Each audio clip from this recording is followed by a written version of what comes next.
নমস্কাৰ বন্ধুসকল, মই হিৰেণ। আজি মই আপোনালোকক এই ভিডিঅ'টোৰ জৰিয়তে এই 2024 চনৰ জানুৱাৰী মাহটোত এই 3 তাৰিখে কেনেদৰে পাৰ হ'ব তাৰে সম্পূৰ্ণ বিৱৰণ আপোনালোকৰ আগত আগবঢ়াইছোঁ।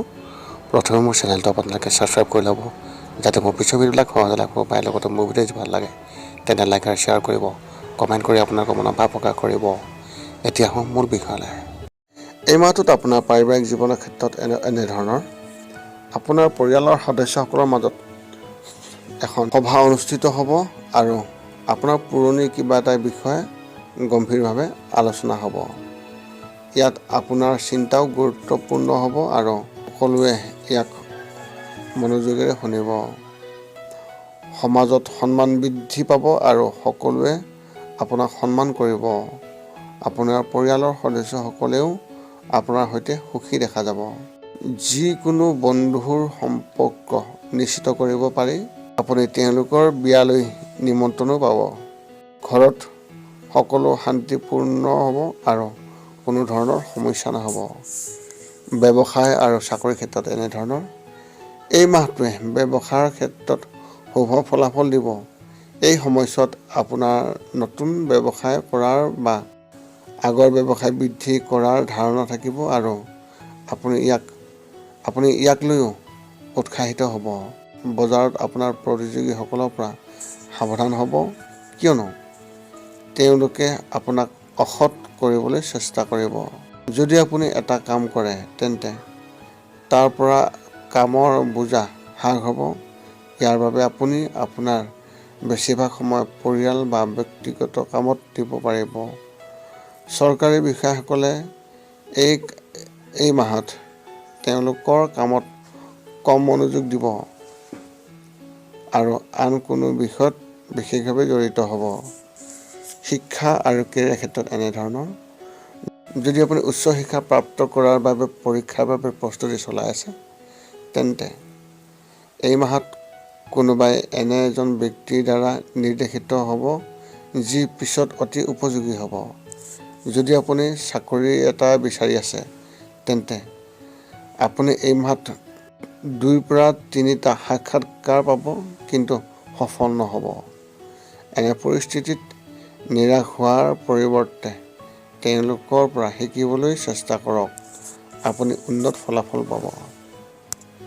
বিদ্যালয়ত শিক্ষা গ্ৰহণ কৰা ছাত্ৰ ছাত্ৰীসকলে নিজৰ বাবে কিবা এটা নতুনকৈ কৰিবলৈ চেষ্টা কৰিব, কিন্তু ইয়াত কিছু বিপৰীত হ'ব পাৰে।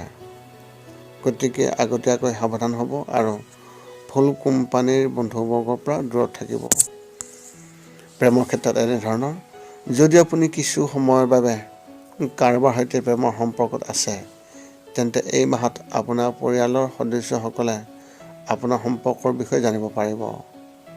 যদিও ঘৰৰ এজন সদস্যৰ পৰা সমৰ্থন থাকিব, ই ইমান কাৰ্যকৰী নহ'ব। যদি আপুনি অবিবাহিত আৰু জীৱনসংগী বিচাৰি আছে তেন্তে এই মাহত আপুনি কাৰোবাৰ সৈতে বাৰ্তালাপ আৰম্ভ কৰিব পাৰিব, কিন্তু ই বেছিদিন নাথাকিব। বিবাহিত লোকসকল তেওঁলোকৰ সংগীৰ সৈতে সম্পৰ্ক শক্তিশালী হ'ব আৰু আপুনি তেওঁলোকক ভালদৰে জানিবলৈ সুবিধা পাব।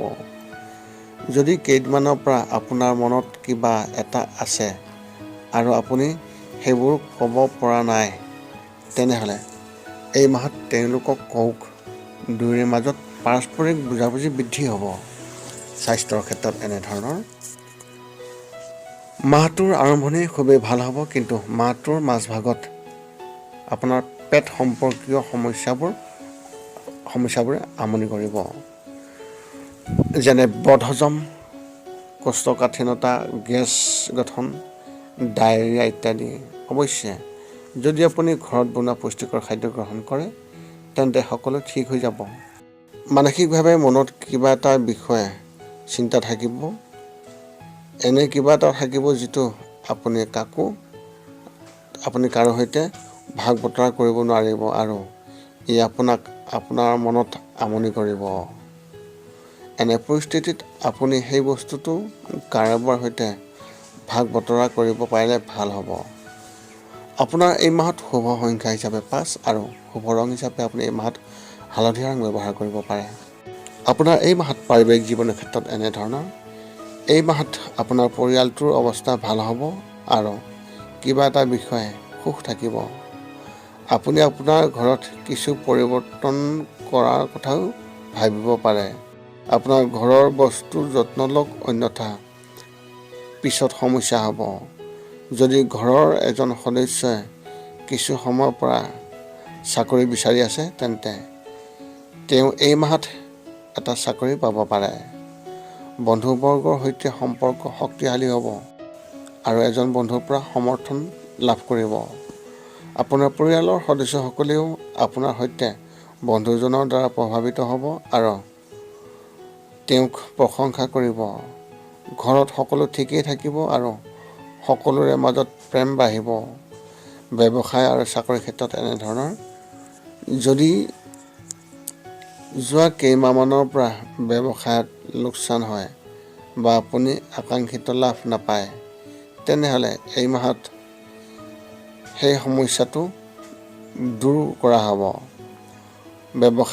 ব্যৱসায়ৰ দৃষ্টিকোণৰ পৰা এই মাহটো শুভ আৰু আপুনি চাৰিওফালৰ পৰা লাভ কৰিব।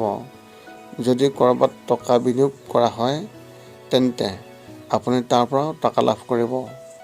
যদি আপুনি এটা কাম কৰে, তেন্তে এই মাহত আপুনি আপোনাৰ দলৰ সদস্যসকলৰ সৈতে সমস্যাৰ সন্মুখীন হ'ব লাগিব। কিছুমান বস্তু থাকিব যিবোৰ তেওঁলোকে সোনকালে বুজি নাপাব, যাৰ বাবে আপোনালোকৰ কৰা সকলো কাম নষ্ট হ'ব। এনে পৰিস্থিতিত ধৈৰ্য সহকাৰে কাম কৰক আৰু যিকোনো বস্তু খৰধৰ কৰা পৰিহাৰ কৰক। শিক্ষা আৰু কেৰিয়াৰ ক্ষেত্ৰত এনেধৰণৰ, যদি অধ্যয়নৰ বিষয়ে গম্ভীৰ হয় আৰু পৰৱৰ্তী সময়ত কি কৰিব লাগে সেই বিষয়ে চিন্তা কৰিব। যদি আপুনি প্ৰকল্প এটাত কাম কৰি আছে, আৰম্ভণিতে নিশ্চিতভাৱে কিছুমান বাধা থাকিব, কিন্তু আপুনি সেইবোৰৰ পৰা বহুতো শিকিব পাৰিব। মহাবিদ্যালয়ৰ শিক্ষাৰ্থীসকলে তেওঁলোকৰ বন্ধুবৰ্গৰ সৈতে কিবা নতুন কাম আৰম্ভ কৰিব পাৰিব আৰু তেওঁলোকে ইয়াত প্ৰাৰম্ভিক সফলতা পাব। যদি আপুনি পৰীক্ষাৰ বাবে আপুনি প্ৰস্তুতি চলাই আছে, তেন্তে এই মাহত আপুনি ইয়াত কম মনোযোগ দিব পাৰিব আৰু আন কামত অধিক মনোযোগ দিয়া হ'ব। এই মাহত আপুনি সময়ত সকলো কাম প্ৰস্তুতি কৰিব নোৱাৰিব। প্ৰেমৰ ক্ষেত্ৰত এনেধৰণৰ, প্ৰেম জীৱনত সাৱধান হ'ব, কিয়নো আপুনি এই মাহত আপোনাৰ সংগীৰ দ্বাৰা প্ৰতাৰিত হ'ব পাৰে।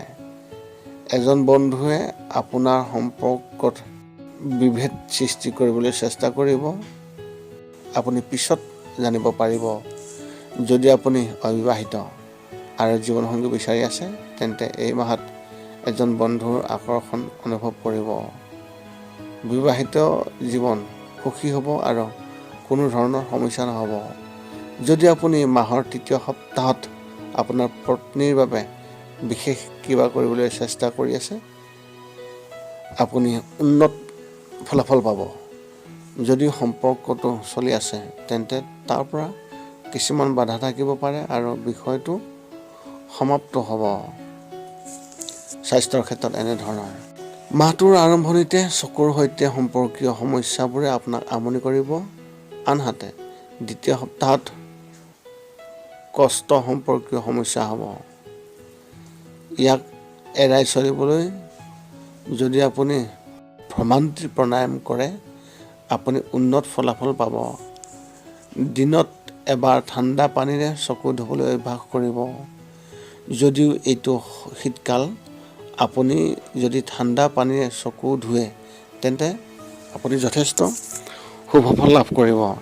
মানসিকভাৱে আপুনি সম্পূৰ্ণ স্বাস্থ্যৱান হ'ব আৰু কোনো ধৰণৰ সমস্যা নহ'ব।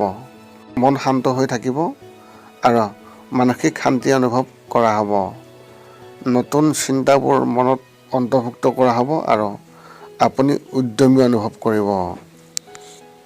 আপোনাৰ এই মাহত শুভ সংখ্যা হিচাপে 3 আৰু শুভ ৰং হিচাপে আপুনি এই মাহত নীলা ৰং ব্যৱহাৰ কৰিব পাৰে। আপোনাৰ এই মাহটোত আপোনাৰ পাৰিবাৰিক জীৱনৰ ক্ষেত্ৰত এনেধৰণৰ, যদি ঘৰৰ জ্যেষ্ঠ ব্যক্তি আছে, তেন্তে তেওঁলোকৰ সম্পূৰ্ণ যত্ন লওক, কিয়নো তেওঁলোকৰ স্বাস্থ্য বেয়া হ'ব পাৰে।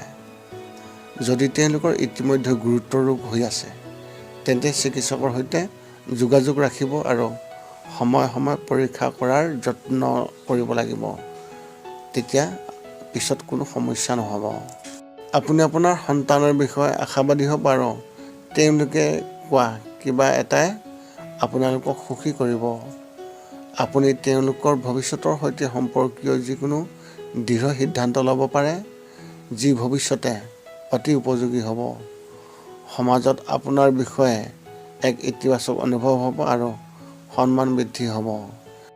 ব্যৱসায় আৰু চাকৰিৰ ক্ষেত্ৰত এনেধৰণৰ এই মাহটো আৰ্থিকভাৱে উচ্চ নিম্ন হ'ব। যদি আপুনি অধিক টকা খৰচ কৰে, কাৰোবাৰ পৰাও টকা পাব। যদি আপুনি কাৰোবাৰ পৰা ঋণ বা টকা ধাৰ লৈছে, তেন্তে ইয়াক ঘূৰাই দিব লাগিব। লগতে আপুনি আপোনাৰ যিকোনো আত্মীয় বা বন্ধুবৰ্গৰ পৰা আৰ্থিক সহায় লাভ কৰিব। আপুনি চাকৰিটোত কম আগ্ৰহ অনুভৱ কৰিব আৰু কাৰ্যালয়ৰ পৰা আপুনি পদত্যাগ কৰাৰ চিন্তা কৰিবলৈ আপুনি মনলৈ আনিব। এই মাহত আপুনি নতুন চাকৰি বিচৰাত অধিক মনোনিৱেশ কৰিব। আপোনাৰ কাৰ্যালয়ত আপোনাৰ বিষয়ে ৰাজনীতিও থাকিব পাৰে, কিন্তু আপুনি এই সকলোবোৰৰ পৰা আঁতৰি থাকিবলৈ আপুনি ভাল পাব। শিক্ষা আৰু কেৰিয়াৰ ক্ষেত্ৰত এনেধৰণৰ মহাবিদ্যালয়ৰ প্ৰকল্পটোৱে অধিক মনোযোগ দিব আৰু আপুনিও ইয়াত আগ্ৰহ ল'ব। বন্ধুসকলেও সম্পূৰ্ণ সমৰ্থন পাব আৰু সময়ৰ আগতে ইয়াক সম্পূৰ্ণ কৰিব। যদি আপুনি বিদ্যালয়ত আছে, তেন্তে শিক্ষকে আপোনাক কিবা এটাৰ ওপৰত খং কৰিব পাৰে, কিন্তু যদি আপুনি ধৈৰ্য সহকাৰে কাম কৰে, তেন্তে এনে পৰিস্থিতি কোনো কাৰণতে নাহিব। প্ৰতিযোগিতামূলক পৰীক্ষাত ভাল নম্বৰ পোৱাৰ ইংগিত আছে। যদি আপুনি কিছু সময়ৰ বাবে চৰকাৰী পৰীক্ষা প্ৰাপ্ত কৰাত সুখী নহয়, তেন্তে এই মাহত আপুনি এনেজন ব্যক্তিৰ পৰা সঠিক নিৰ্দেশনা পাব, যি ভৱিষ্যতে যথেষ্ট সহায় কৰিব। প্ৰেমৰ ক্ষেত্ৰত এনেধৰণৰ যদি আপুনি কাৰোবাৰ সৈতে প্ৰেমৰ সম্পৰ্কত আছে, তেন্তে এই মাহত সাৱধান হওক। মাহটোৰ আৰম্ভণিতে কিছুমান বস্তু থাকিব যিবোৰ তেওঁলোক দুয়োজনে ভাল নাপাব। এনে পৰিস্থিতিত আপোনাৰ সঙ্গীৰ সৈতে এই বিষয়ে তৰ্ক হ'ব পাৰে আৰু যদি আপুনি সংযমৰ সৈতে কাম নকৰে, তেন্তে বিষয়টো আৰু বৃদ্ধি পাব পাৰে। যদি আপুনি অবিবাহিত আৰু জীৱনসংগী বিচাৰি আছে, তেন্তে আপুনি এই মাহত হতাশ হ'ব লাগিব পাৰে। যদিও আপোনাৰ কাৰোবাৰ ওপৰত হৃদয় থাকিব পাৰে, কিন্তু আনফালৰ পৰা কোনো উত্তৰ নাথাকিব, যাৰ বাবে হতাশ থাকিব। স্বাস্থ্যৰ ক্ষেত্ৰত এনেধৰণৰ মাহটোৰ আৰম্ভণি অলপ অলস হ'ব। এই সময়ছোৱাত শৰীৰত অলসতা থাকিব আৰু আপুনি কোনো কাম কৰিবলৈ মন নকৰিব। মাহটোৰ মাজভাগত ঠাণ্ডাৰ সমস্যা হ'ব পাৰে, কিন্তু ইয়াৰ বিষয়ে আশংকিত নহ'ব। এইটো স্বাভাৱিক হ'ব আৰু ডাঙৰ কথা নহয়। যদি ঘৰত জ্যেষ্ঠ ব্যক্তি আছে, তেন্তে মুখ্যতঃ তেওঁলোকৰ বিশেষভাৱে যত্ন ল'ব। ঘৰৰ পৰা ওলাই যাওঁতে সম্পূৰ্ণ যত্ন ল'ব। মানসিকভাৱে কোনো সমস্যা নহ'ব। মনটো সতেজ হৈ থাকিব আৰু নতুন চিন্তা মনলৈ আহিব। আপোনাৰ এই মাহত শুভ সংখ্যা হিচাপে 2 আৰু শুভ ৰং হিচাপে আপুনি এই মাহত কেশৰ ৰং ব্যৱহাৰ কৰিব পাৰে। পুনৰ লগ পাম অন্য এটা ভিডিঅ'ত। আজিলৈ ধন্যবাদ।